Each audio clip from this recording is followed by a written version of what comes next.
Ah oui, pour OK, on commence ça. Alors, C'est Nelson Roberge des assemblages d'idées. On fait un podcast à la grande dégustation qui se passe au quai du Vieux-Port et je suis en compagnie de Leonardo, des affaires Brascol. comment ça va tout le monde? Ça va? On lance le journal à cet événement-ci, premier journal, un peu comme, le pattern des affaires Brascol. On a un journal, on a une infolette d'affaires, il y a le podcast, on parle des vins spiritueux. On sait pas. Ça veut dire quoi la suite? Ça veut dire quoi la suite? Peut-être quelque chose d'intéressant qui s'en vient? Ah, il y a le forum des boissons. Ben oui, c'est vrai, j'en ai pas parlé, mais bon, en tout cas, on va parler de ça. Puis, on vous invite à vous inscrire à l'infolette des assemblages d'idées. La série de podcasts est commanditée par Étiquette PDF. Et on reçoit David Soucy de la distillerie Métis. Comment vas-tu? Ça va très bien. On se voit à chaque année ici. Oui, On a déjà parlé avec toi dans le passé de tes produits, de ta business en général. Juste avant qu'on commence à enregistrer, tu me disais que tu étais assez satisfait du début de la journée ici à date. Là. Oui, tout à fait. Là, on le sent, il y a un bel engouement. Là. On dirait que des dernières années, on a eu toujours des différentes drôles de vagues. La pandémie a fait son effet, etc. Puis il y a eu l'après en pandémie. Là, on sent qu'on est comme dans un niveau de renaissance. Là. Il se passe quelque chose. Les restaurateurs, ils ont soif de nouveautés. Ils ont envie de créer des cartes cocktails créatives. Puis encore une fois, l'effet d'utiliser des produits québécois est encore plus fort qu'avant. Donc, honnêtement, pour une industrie comme la nôtre, je crois que c'est que du positif. Puis on le sent aujourd'hui avec les gens de la SAQ, avec les gens en restauration qui sont présents, puis on sent l'effervescence. Est-ce que le tarif a aidé un peu? Le tarif avec Trump, tout le kit, le monde sont plus attachés à acheter des produits de chez Disney, tout ça? Oui, bien nous, on a la chance. On a notre distillerie, ça va faire 7 ans l'été prochain, justement, qu'on est en fonction. Donc, les gens connaissent déjà quelques-uns de nos produits, puis il y a une espèce d'envie de découverte. Là, on a la chance aujourd'hui d'arriver justement avec une super belle nouveauté, qui est ma nouvelle liqueur d'herbe ou l'interprétation de l'Est du Québec de la chartreuse européenne. Du moins, donc c'est notre version à nous. On arrive avec notre deuxième collaboration avec les Jardins de Métis, dans le fond, qui sont encore une fois de nos plus vieux partenaires d'il y a longtemps. L'objectif initial était toujours de faire valoir qu'est-ce qu'on a dans notre coin. Là, on arrive avec 12 plantes cultivées dans les Jardins de Métis, qu'on va faire nous-mêmes la récolte avec les gens des jardins. On fait la transformation de tout ça en macération froide. Et finalement, on arrive avec une liqueur à 55 % d'alcool, avec un côté, c'est mentholé, il y a une belle profondeur en bouche parce que chaque plante va apporter justement sa diversité de saveurs. Puis à date, les commentaires qu'on a eus hier et aujourd'hui par rapport à ce produit-là, c'est que du beau. Fait que ça, c'est. Puis on sent vraiment que les gens sont prêts à faire un essai justement sur leur carte cocktail, d'utiliser Elsie comme étant la nouvelle liqueur d'herbe à utiliser en cocktail pour faire les traditionnels Last World et de saumon. Parce que c'est ça, tu me parles, la journée se passe bien, tu sens que les restaurateurs sont intéressés, tout ça. Et vous autres, en tant que producteurs, de sortir un produit comme celui-là, est-ce que l'objectif, qui est le client principal? Est-ce que tu veux surtout aller attirer justement la restauration ou c'est un truc un peu Initialement, c'était beaucoup objectif, c'est faire de la restauration parce qu'on le sait qu'en ce moment, les bars à cocktails ont encore très la cote. Les cocktails à base de liqueur d'herbe sont très forts. Donc, initialement, c'était ça. Mais plus on avance dans le temps, plus on parle avec les SAQ, on se rend compte que finalement, il y a vraiment... c'est pas qu'en restauration que les gens vont consommer les liqueurs d'herbe. À la maison, il y a certains restaurateurs, certaines SAQ bien précises, qu'on soit dans l'Est du Québec ou même dans le coin, qui me disent moi, j'en vends tout le temps, puis plein, là, de la liqueur d'herbe. Là. Ça m'a moi-même surpris. Donc, je dis, regarde, avec cette optique-là, on l'a créé pour qu'un restaurateur puisse l'utiliser. Puis par la suite, je pense très bien que le client, une fois qu'il va oser acheter cette version-là québécoise, je pense qu'il va être...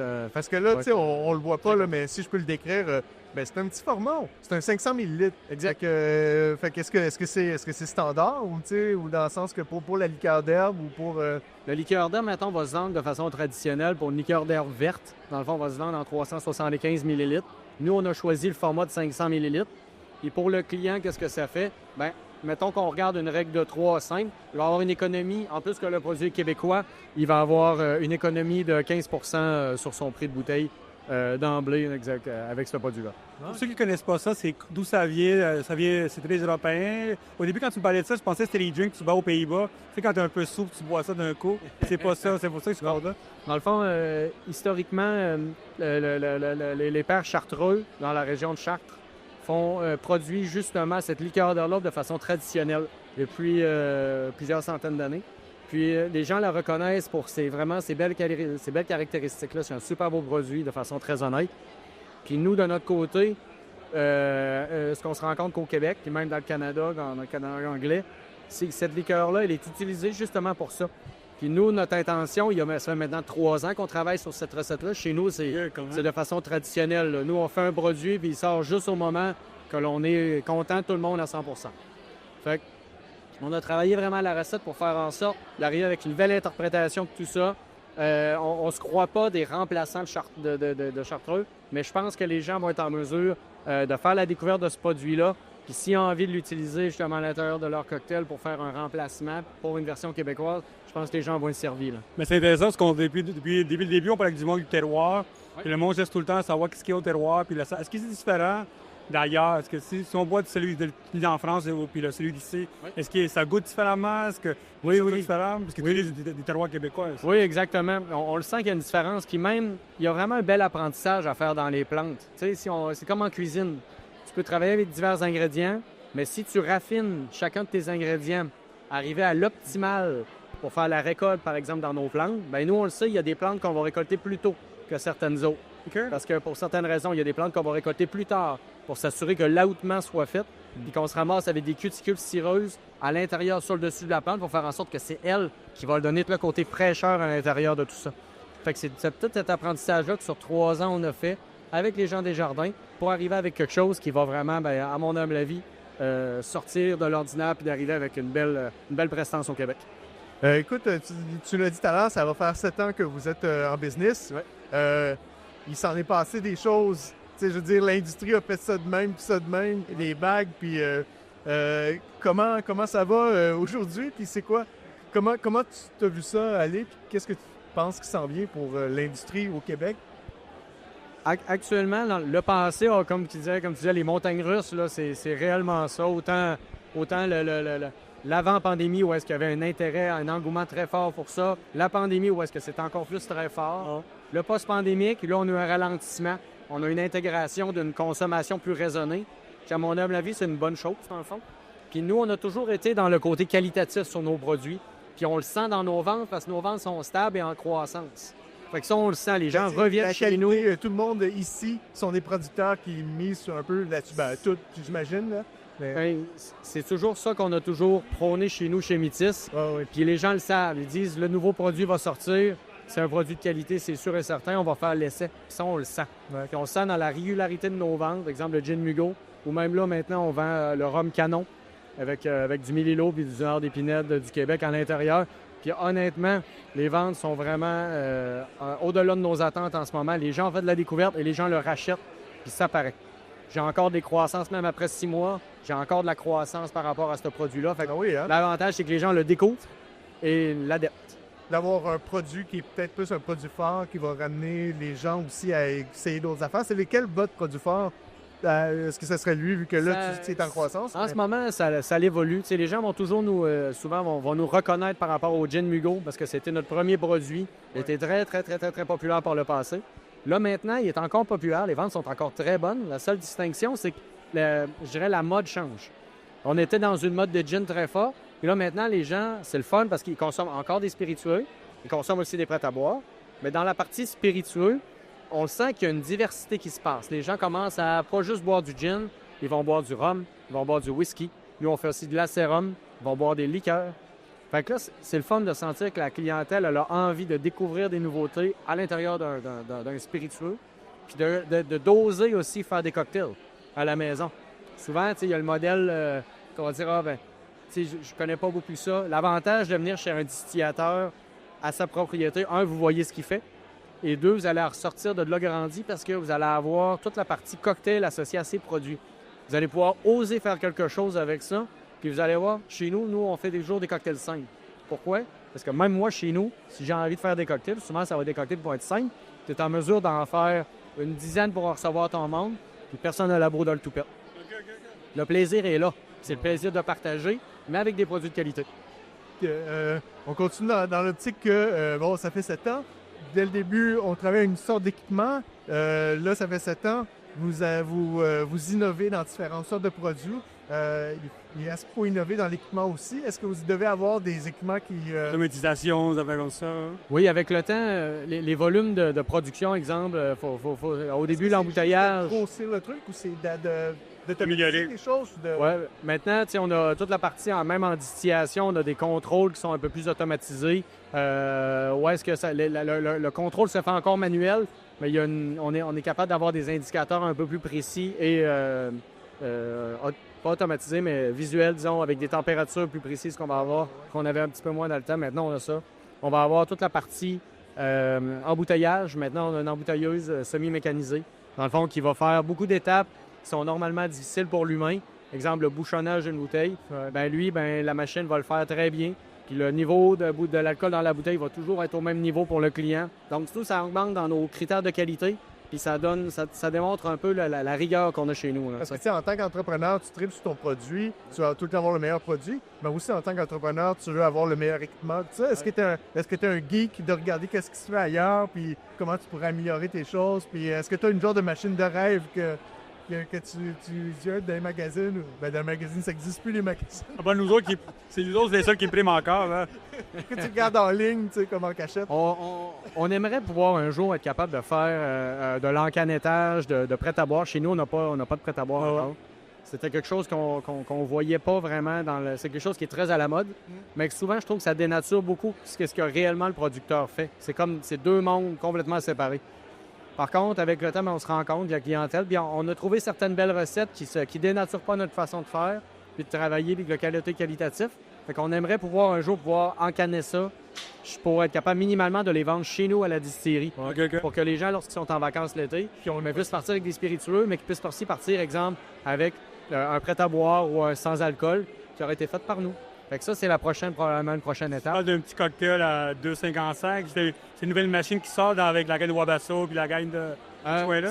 Ça, c'était une des optiques qu'on avait un jour rêvé pouvoir de faire justement avec nos produits. Je pense que probablement qu'Edici va nous apporterait vers quelque chose de vraiment intéressant. Là. Je pense que oui. Fait que ça, mais sinon avec exemple une canette de façon traditionnelle pour faire exemple un sans-alcool, les gens nous le demandent souvent.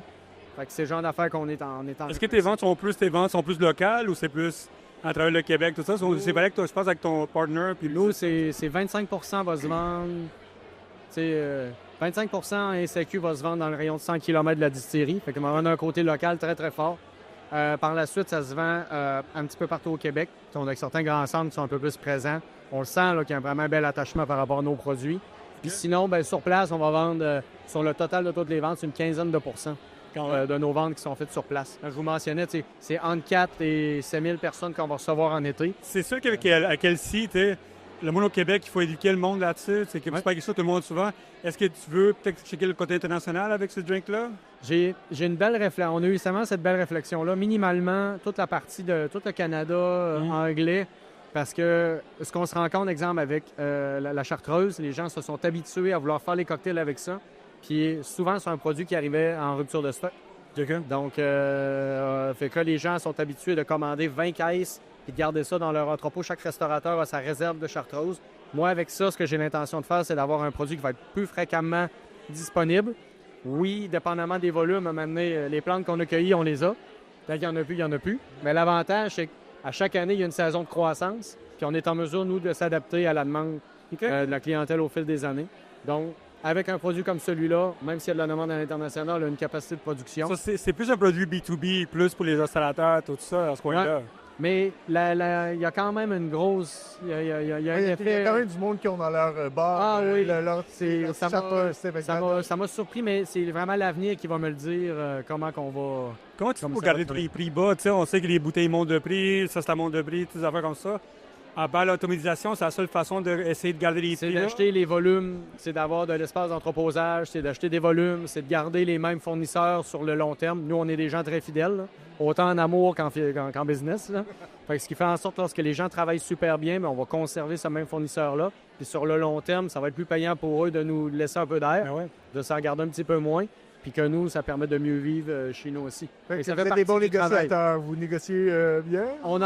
Je pense que moi, je le vois beaucoup plus qu'une question de respect.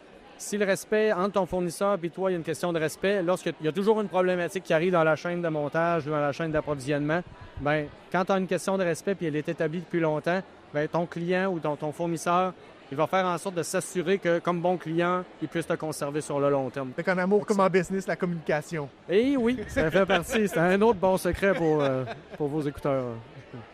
Qu'est-ce que tu vois dans l'industrie? Tu sais, on est dans la grande dégustation ici, tu me dis que ça va bien quand même, tout ça. Tu vas où? C'est où tu vois ta business à toi? C'est quand même tu es assez niche quand même, tu fais pas des gros volumes comme ça. Où tu vois l'industrie à long terme? On est comme à une étape, je pense, qui est un peu charnière en ce moment. On va voir la question de la consommation modérée, de comment que ça va se passer. Janvier-février est souvent très, très représentatif de tout ça. Ensuite, là, y a-tu vraiment beaucoup d'effets de nouveautés? Si on parlait de la petite canne, ça reste encore relativement nouveau, mais est-ce que tout le monde va aller vers des cocktails à 25 C'est pas 100 vers ça. Je pense que je le sens plus comme une stabilisation. Okay. Là, on le voit depuis même un an. Nous, on a une stabilisation de marché. On a même une croissance dans certains de nos produits comme on avait au début. Ça, c'est super. Puis je pense que les gens vont aller vers leurs valeurs sûres pour la clientèle. C'est ça que j'ai demandé, oui. Tu fais moins d'achats, mais des valeurs sûres que tu sais que c'est ça. Puis des produits comme Elsie, dans le fond, qu'on va arriver avec nouveauté, bien là, les gens vont, si la confiance est envers notre distillerie, vont oser pouvoir venir le voir. Puis la dégustation, bien souvent, c'est là que ça dispute. Fait que j'ai hâte de voir justement. Moi, je pense qu'il y a une stabilisation de marché qui se passe en ce moment. Il y a peut-être des nouveautés ou des nouvelles façons de faire qui vont se développer au cours des 2 prochaines années. Puis on va voir en espérant que le côté économique, mettons international, puisse faire une différence, qu'on crée un peu un petit renouveau. Ça serait intéressant. Mais c'est intéressant que tu ne te bloques pas, tu es dans la canette, la bouteille, tout ça, tu vois. Tu s'en vas avec le marché, c'est vraiment intéressant ça. C'est ça. Ouais. On va voir comment le marché va évoluer. Est-ce que les gens vont continuer à casser de la canette? Est-ce que les gens vont dire « Ah non, moi, je vais faire moins de cocktails. Au lieu de boire 3 canettes dans ma soirée, je vais faire 2 bons cocktails à la maison. » De toute façon, ça coûte moins cher de le faire, le cocktail à la maison soi-même, que de l'acheter la canette. OK. Mais écoute, félicitations pour ça. Écoute, la bouteille est belle déjà, le drink est bon. Il va falloir qu'on fasse des drinks avec ça un de ces jours. Comment est-ce que il va falloir qu'on se fasse des drinks avec ça un de ces jours. Oui, il y a ça. J'ai manqué un petit bout de la conversation là, parce qu'il y avait quelqu'un qui me posait des questions sur le journal. Mais tu sais, on parle des prêts-à-boire puis de toutes ces affaires-là, tu sais, puis on en a vu beaucoup arriver, puis tout le monde se sont pitchés là-dessus, tu sais, puis un peu comme dans n'importe quelle tendance ou nouveauté au Québec. En tout cas, j'en parle, tu sais, c'est un peu comme les microbrasseries. Au début, tout le monde se sont restés là-dedans. Hop, là, tout le monde, après, les derniers arrivés se plantent un petit peu, tu sais, fait que... tu sais, à quel moment tu dis que c'est vraiment intéressant de se dire comme, OK, il faut en sortir un, mais en même temps, dire comme, OK, mais il faut pas faire comme tout le monde, ça, mais tout à l'heure, te dire, regarde, ça serait pour juste offrir la distillerie pour avoir un produit, mais en même temps, est-ce que tout le monde cherche vraiment ça ou à quel moment tu dois absolument faire partie de cette game-là, tu sais? Oui. C'est très... Il y a des entreprises au Québec qui ont fait le virage quand le virage de la canette est arrivé. Ils ont tout de suite sauté là-dedans, puis ça paraît. Ces gens-là sont déjà bien implantés, ils font ces produits-là. La clientèle est habituée d'acheter leurs produits. Je pense qu'eux ont été chercher leur marché. Ceux qui rentrent en ce moment, il y a toujours une notion de risque associée à ça. Mais si tu n'oses pas l'essayer, tu ne sauras pas non plus si ça marche ou ça ne marche pas. Comme j'aime bien... C'est tout le monde, mettons, dans le milieu de la bière, on se rappelle d'Oval au moment, tu sais, Ben, quand il est arrivé sur le marché avec ses produits. Bien, il y a toujours un Ben, il y a toujours un Oval qui va sortir du lot. Tu sais, Messorem, c'est un autre bon exemple qui est arrivé par le passé. Tu as des producteurs comme ça qui arrivent, sont un petit peu plus nouveaux. Puis tout d'un coup, façon de parler, les ventes sont très bonnes. Ils réussissent de bien en vie. Fait que dans la canette, je pense que c'est le même genre d'affaire qui peut arriver. Mais comme le type de mise en marché est un peu différent, c'est toujours dur à prédire là, qui c'est qui va le réussir. Oui, nous on a beaucoup de discussions avec les canettes, tout ça. Est-ce qu'on va directement dans le B2B, dans les hôtels, dans dans les avions, des affaires comme ça. On voit de plus en plus des affaires comme ça. La Puis, raison, il y a c'est ça aussi, savoir où tu savais tout ton réseau de distribution là-dedans. Est-ce que c'est pas... les Fjord, la série Fjord, on parle souvent de ces affaires-là. Tu sais, où est-ce qu'on va aller avec la petite canette? À quelle place qu'on en va? Puis t'as raison, ça dépend le marché que tu s'en vas avec ça. Tu sais. C'est ça. Puis après ça, comme entreprise, à un moment donné, faut faire notre choix. On dit où est-ce qu'on s'en va avec ça.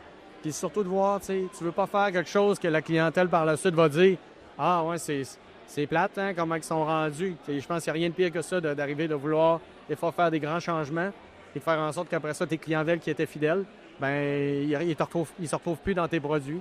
Donc nous, en ce moment, on garde notre noyau solide, on produit des spiritueux de qualité, identitaires de la région de chez nous. Puis après ça, ben, on va voir où est-ce que l'avenir va nous mener. Je pense qu'Alcy, cette année, va nous donner une bonne ligne directrice, j'ai l'impression. Ouais. Merci beaucoup d'avoir participé au podcast et d'avoir parlé ouvertement de tout ce de ta business. J'invite tout le monde à s'inscrire à l'infolette, les assemblages d'idées et prendre le journal et suivre Léo avec les affaires brassicoles puis prendre un petit bout de LC de série métisse pour se rappeler qu'on fait de la bonne chartreuse au Québec. C'est ça. Hey, merci beaucoup, messieurs. Bel après-midi.